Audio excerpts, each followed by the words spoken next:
Tonight, a hit business like no other. It can be brutal and bloody. It's not boxing, wrestling, or jiu-jitsu.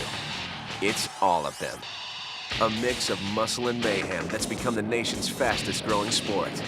Ultimate Fighting. CNBC's Scott Wapner goes behind the scenes of mixed martial arts' most successful franchise, the Ultimate Fighting Championship.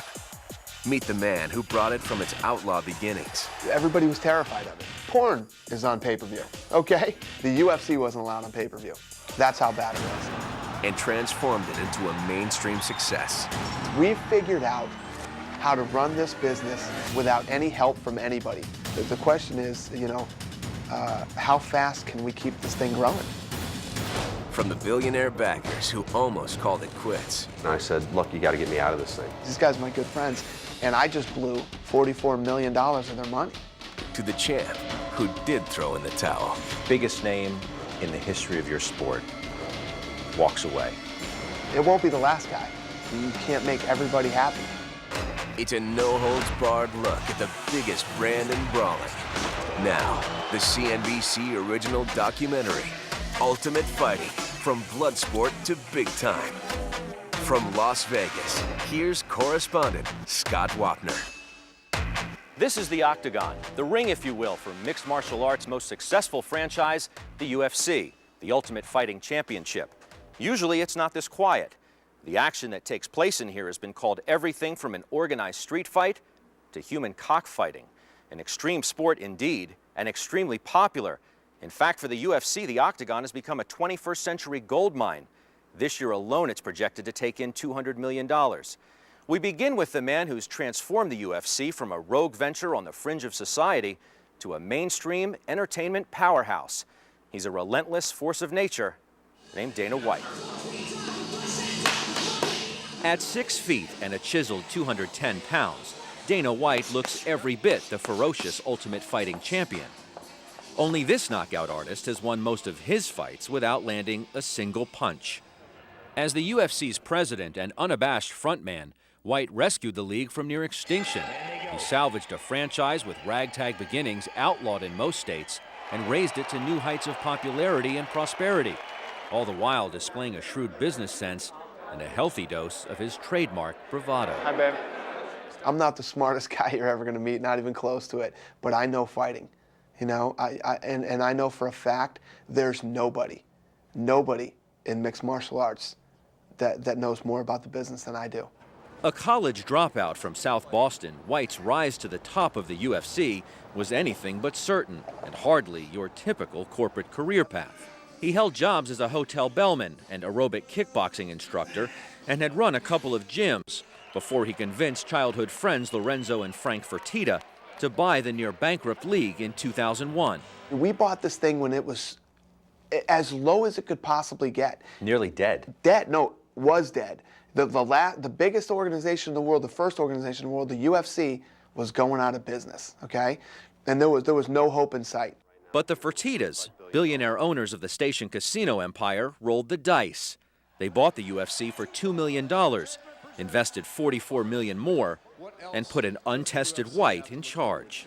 Basically what we want to do is we want to make this the Super Bowl of mixed martial arts. People at the time said, well, Dana has never run a big business or done this or done that. I said, doesn't matter. He's got street smarts, he's got passion, and he's going to make it work. Is that what this needed more than a typical buttoned-up business guy?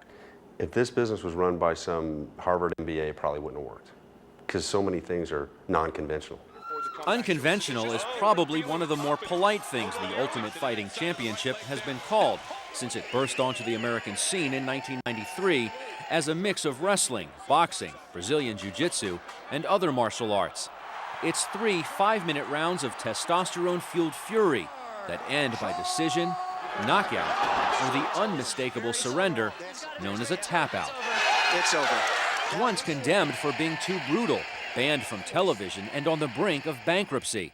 And that's when White, more fan than financier, convinced the deep-pocketed Fertittas to step in. And I called them up and I said, guys, the UFC might be for sale. What do you think of that? And a month later, we own the company. It's safe to say that even with your passion, had you just gone out and tried to look for investors you didn't know, they probably would have looked at you and laughed. No doubt about it. Yeah, no doubt about it. They would have looked at your resume and said, what do you know about business? Get back to the gym, buddy. Yeah, I agree. But a full 4 years after White took over, the UFC was still suffering financially, hemorrhaging money just to finance the events and pay the fighters, sometimes out of the Fertitta's own pockets. It looked like the league would go up for sale again. And was there a time when I said, you know what, I don't know if I can do this anymore? Yes, we came very, very close to calling it quits and saying, you know, we're tapping out. At one point, I called Dana. I said, look, you got to get me out of this thing. Go call everybody you know to see who wants to buy this thing. And I got on the phone and started making calls, and at the end of the day, I called him back and said, I think I can get $7 million for it. And silence on the other end, and I'm thinking, oh man, I blew it. It's over. This thing's over. You know, these guys are my best friends. These guys are my good friends. And I just blew $44 million of their money. I went home, thought about it for a while, and Dana had already started making calls. And I called him the next morning when I woke up on my way to work. I said, hold on. I have a second thought on that. I want to hang in there and see if we can make this thing work. To make the league work, White knew he'd have to get it sanctioned by state athletic commissions and back on television. Not exactly easy, considering its controversial past. White marketed the sport's athleticism and the fighters themselves, not the blood and brutality pushed by the previous owner. Even so, convincing TV executives to take a look at the new and improved UFC was tough. We went around to all the networks.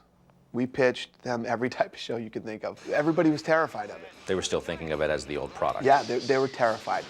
This was something that wasn't allowed on pay-per-view, you know, a couple of years before. Which is a pretty big statement. Porn is on pay-per-view, okay? You can watch porn on pay-per-view. The UFC wasn't allowed on pay-per-view. That's how bad it was. So bad, in fact, that the Fertittas and White ended up producing and paying for a television series themselves. In 2005, they created The Ultimate Fighter, a reality show pitting up-and-coming mixed martial artists against each other for ultimate supremacy. It caught the attention of Spike, a new cable network targeting young men. Spike president Kevin Kay signed the show. I mean, you were the first Yeah. to take a risk on this sport. Yep. Why the UFC? We were excited about mixed martial arts because we thought young guys would be into it, and we thought that the kind of talent that they had there was the kind of talent that guys would aspire to be. Spike's big bet paid off. The first season of Ultimate Fighter was a blockbuster hit. The live finale drew a network record 2.6 million viewers.